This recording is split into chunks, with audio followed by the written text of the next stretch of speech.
Ashley's point of view. Tumayo na ako sa sofa nang makaramdam na naman ako ng antok. Matutulog ka ulit? Hindi makapaniwalang tanong ni Daniel. Isang linggo na siya rito pero hindi pa rin siya makapaniwala sa mga ginagawa ko. Pati ang pagkain ko ng marami ay ikinagulat din niya. Alam naman daw niya na lumakas akong kumain at palaging tulog. Pero hindi raw niya lubos maisip na sobra raw. Tinatawanan ko lamang siya nung sinabi niya sa akin yon. Yup, inaantok kami ni Gael. Tawag ko sa anak ko. Isang buwan na lang ay manganganak na ako kaya may pangalan na ako para sa kanya. Gael? Tanong naman ni Daniel. His name will be Gael when he comes out. Tukoy ko sa anak ko. Good choice, malapit sa pangalan ng ama. Pangaasar niya sa akin. Sinumaan ko lamang siya ng tingin na ikinatawa naman niya. Tumuloy na ako sa pagpasok sa kwarto ko at dahan-dahang huminga. Naramdaman ko na naman na sumipa ang baby ko ng isang beses. Behave, Gael. Mommy is going to rest for you. Huminga ko ng malalim. Ilang linggo na lang magiging mommy na talaga ako. May tatawag na sa aking mommy. I will do everything for you, my love. Kahit wala kang ama na kalalakihan. Hindi ko hahayaan na mapahamak o mapano ka man lang. Ikaw ang nagbibigay lakas sa akin, anak. At ipinapangako ko sa'yo na iingatan at mamahalin kita. Higit pa sa buhay ko. May lapad ng ngiti ang ibinigay sa akin ni Dr. Hayashi. Nang pumasok na ako sa loob ng klinik niya kasama si Daniel. Tumayo siya at bumeso sa akin. He must be the husband. Sabay baling niya kay Daniel at nakipag-shake hands. Tinanggap naman ni Daniel ang pakikipagkamay ng doktor at saka kami umupo.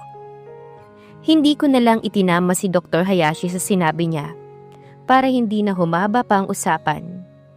Sigurado ko na nagtataka rin siya dahil simula umpisa, si Raul na ang kasama ko sa mga check-ups ko.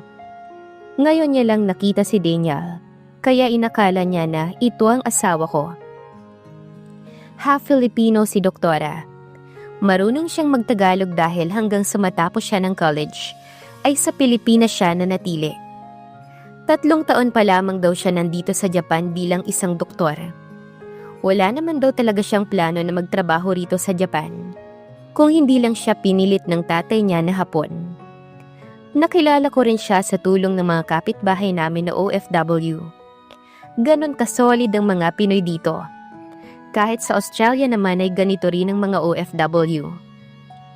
Humiga na ako sa isang kama habang nakaalalay naman si Daniel sa akin. Habang inoobserbahan si Dr. Hayashi. Ilang sandali pa'y ginamit ng doktor sa akin ng ultrasound transducer na pinaikot-ikot niya sa tiyan ko para makita ang baby ko sa monitor. Ilang sandali pa'y lumabas na ang imahe ng anak ko sa monitor. The position of your baby is bottoms up, meaning you can deliver him normally. Yun ay kung hindi na siya magpapalit pa ng posisyon. Sana'y hindi na para mapadali ang panganganak mo sa kanya. Once kasi na umikot pa siya, ay cesarean ang mangyayari sa'yo. Tumango-tango naman ako. Your baby is healthy, and he is getting bigger and heavier every other day. Your due date is around December 15. From now on, you'll have your weekly checkup that I'll monitor your little man until you experience your labor. Napangiti naman ako sa narinig ko. My little man. May maaga akong regalo bago magpasko. He's kicking already. Sabi ni Daniel. That's normal, Daddy. The baby is growing fast because she's now in her last trimester. Nasisikip pa na si baby sa loob ng tummy ni Mrs. Kaya gumagawa na siya ng mga movements. Just do the breathing exercises to relax, Mommy. Payo sa akin ni Doktora. Nanginginig ang aking dalawang kamay habang hawak ko ang kutsarang may laman na soup. Nandito ako ngayon sa isang Japanese restaurant para makahigop ng mainit na sabaw. Grabe kasi ang pagbuhos ng snow nitong mga nakaraang araw at ngayong araw lang medyo nawala.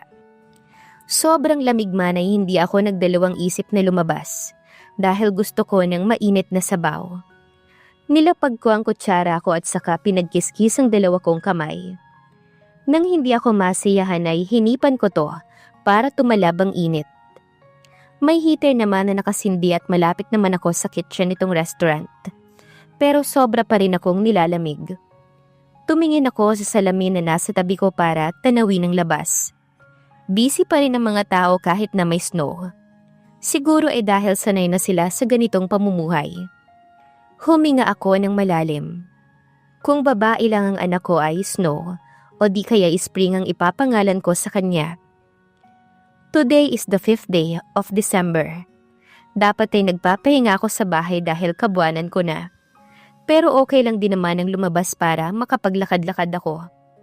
Kailangan ko yon para mabilis akong makapanganak. December na kaya nag-uumpisa ng umulan ng snow. Humigop ulit ako ng sabaw. Napangiti na lang ako sa halip na masaktan ng gumalaw ang baby ko. Hindi ko alam kung umikot ba siya o ano.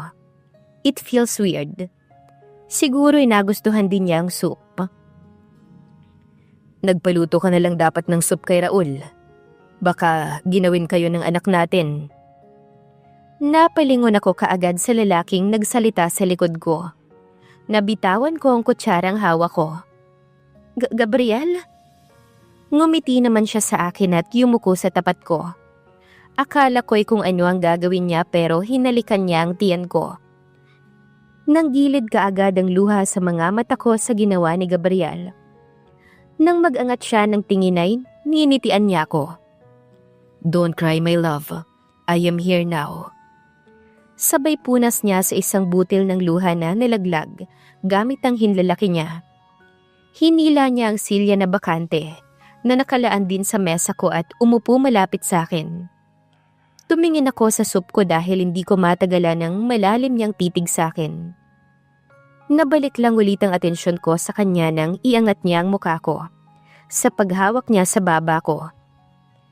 How are you, Ashley? Malambing na sabi niya.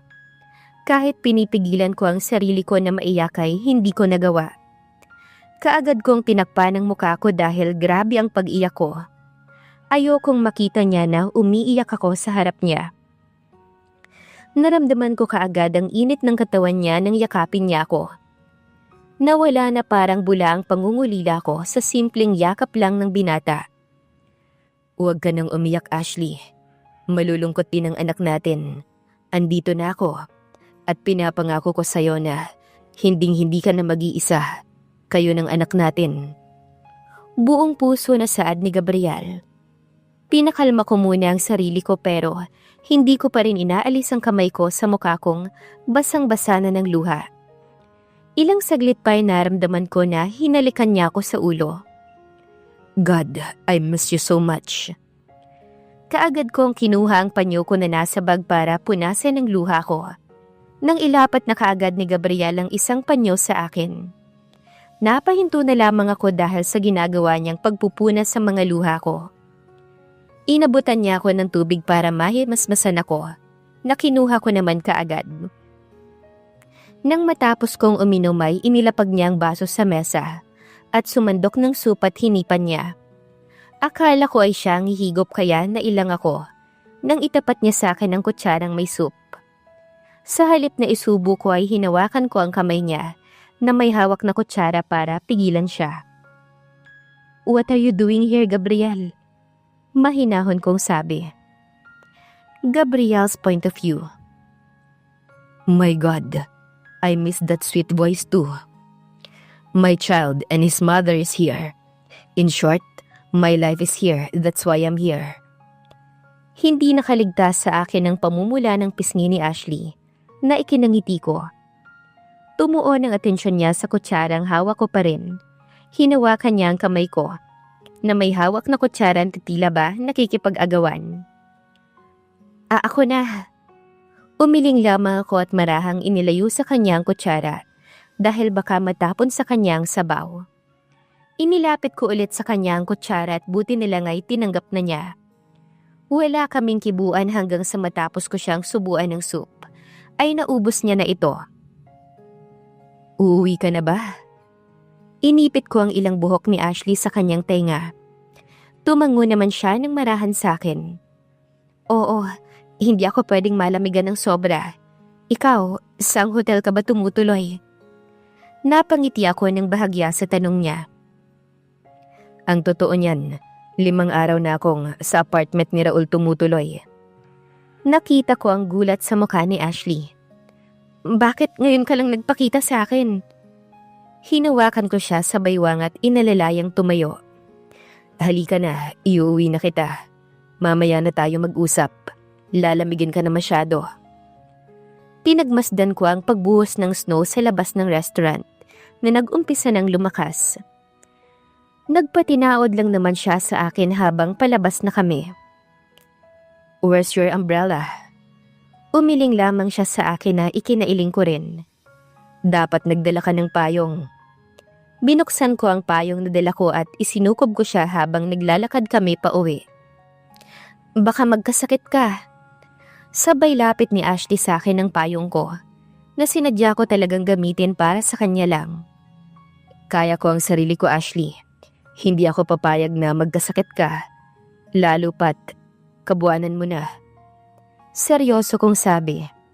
Hindi naman siya umimik at tahimik na lang na naglakad kasabay ko. Ashley's point of view. Napakapit kaagad ako sa doorknob ng pintuan nang biglang kumirot ang tiyan ko. Huminga ko ng malalim habang kumukuha ng lakas sa pinto. Napasapo ko sa aking tiyan at bahagya kong hinaplos para kumalma ko. What's happening? Kinakabahang tanong ni Gabriel na nasa likuran ko lang. I think I'm having a false labor right now. I said calmly. Naramdaman ko ang paghawak niya ng masuyo sa balakang at tiyan ko. Masakit pa ba? Pinakaramdaman ko muna ang sarili ko bago ko tumango. Inalalayan niya ako ng tuluyan papasok sa loob ng apartment ko. Gusto kong mahiga. Nangihina akong sabi bago umupo sa sofa. Lumuhod ito sa harap ko at hinalika ng tiyan ko. Baby, please, don't hurt mommy too much. Napangiti na lamang ako at hinaplos ko ang buhok ni Gabriel. Can you walk? I will carry you to your room. Really? Bubuhatin niya ako sobrang bigat ko na. I can manage. Wika ko sa sarili. Inalalayan niya akong tumayo sa sofa at nasa tabi ko lamang siya habang papunta ko sa kwarto. The stubborn Praggy is here. Mapang-asar na sabi ni Daniel na inismiran ko lang. Kakagaling lamang niya sa kusina. Wait, don't tell me na alam din niya na nandito si Gabriel sa Japan? Can we talk? Sandali lang naman. Sabay baling ni Daniel sa akin na para bang sa akin siya nagpapaalam para kay Gabriel. Tumangu-tango na lang ako na parang wala sa sarili. Sa daming pumapasok sa isipan ko. I'll be back. Hinalikan pa niya ang isang kamay ko at iginiya na ako na makahiga sa kama ko bago umalis para kausapin si Daniel. Kahit antok na ang diwa ko, ay hindi pa rin ako makatulog dahil sa nangyayari sa paligid ko. Una, si Gabriel ay ilang araw na palang naglalagi sa apartment ni Raul. Pangalawa, ni hindi man lamang nagulat si Daniel na kasama ko si Gabriel. It means, alam niya pero ang tanong kailan pa. Pangatlo, paano sila nagkakilala ni Raul at kailan pa sila nagkasundo ni Daniel? Ang pagkakaalala ko dati ay pinagsesilosan ni Gabriel ang kaibigan ko. Dahan-dahan akong umupo mula sa pagkakahiga. Ang bigat-bigat na ng tiyan ko kaya nahihirapan na akong kumilos. Isa pa'y sumasakit na ang balakang ko. Gabriel's point of view. Saan mo naman nakita ang matigas ang ulo na buntis na yon? Natatawa-tawang tanong ni Daniel sa akin. Doon nga sa restaurant na sinabi mo malapit dito. Natatawa ko na ring sagot. Simula kasi nang maglihi si Ashley. Yung restaurant na yun lang nagustuhan ni Ashley na kainan. Kapag nagtatry kami ng ibang restaurant, ay hindi niya inuubos ang pagkain niya. O kung hindi kaya ay isusuka niya lang pagkatapos kainin. Nakaramdam ako ng lungkot sa sinabi ni Daniel. Masakit isipin na wala ako sa tabi ni Ashley. Simula pa lang nang magbuntis siya. Ilang beses ko ring binalikan si Daniel sa bahay niya na itinuro ni Rose.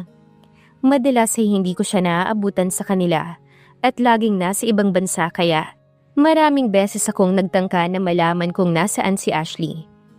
Nung una ay matigas talaga siya sa akin, pero nakita naman niya na seryoso talaga ako, na gusto kong makausap si Ashley. Wala akong kaalam-alam na buntis siya, kung hindi lang sinabi sa akin kaninang umaga ni Daniel. Ang usapan lang namin bago ako magpunta rito, ay doon muna niya ako patitirahin sa bodyguard ni Ashley na si Raul. Ayaw daw niyang biglain si Ashley, at baka raw kausapin muna niya para maliwanagan. Pero mukhang hindi gumana. Salamat ng sobra, Daniel. Kung hindi mo pa rin ako dinala rito, ay hindi ko na alam ang gagawin ko para mahanap si Ashley. Alam ko namang deserve ko ang lahat ng nangyari sa akin, pero hindi ba pwedeng maging masaya naman kami? Gusto ko na ulit bumuo ng pamilya kasama siya, lalo ngayon na magkakaanak na kami. At alam ko na marami akong nagawang kasalanan kay Ashley, pero lahat ng yun ay pinagsisihan ko na. Mahal ko ang asawa ko, at pangako na gagawin ko ang lahat para makabawi sa kanya, at ibibigay ko ang kaligayahan na walang hanggan, dahil deserve niya yun, dahil mabuti siyang tao. Seryoso kong sabi. Tinapik naman ako ni Daniel sa balikat ko. Gusto ko na ring magkaroon ng pamilya si Ashley. Gusto kong magkaroon ng tatay na kinikilala ang bata, dahil ayokong lumaki siya ng walang ama. Nakita ko naman na seryoso ka talaga na maibalik sa'yo si Ashley. Kaya wala naman akong dapat problemahin sa bagay na yon. Isa pa, ay pambawi ko na rin yun sa'yo dahil isa ako sa nagsinungaling sa inyo na wala na si Ashley. Napakaswerte mo, Gabriel, dahil ikaw, minahal ka ni Ashley. At ako ang patunay kung gaano kabuti ang puso niya. Kaya sana lang sa pangalawang pagkakataon, ay iparamdam mo kay Ashley ang totoong pagmamahal. Dahil kapag pinabayaan mo ulit siya gaya ng dati, ay hindi na ako papayag na makita mo ulit siya. Makakaasa ka, Daniel. This time, itatama ko na ang lahat. At gustong-gusto ko talagang makausap si Ashley noon pa.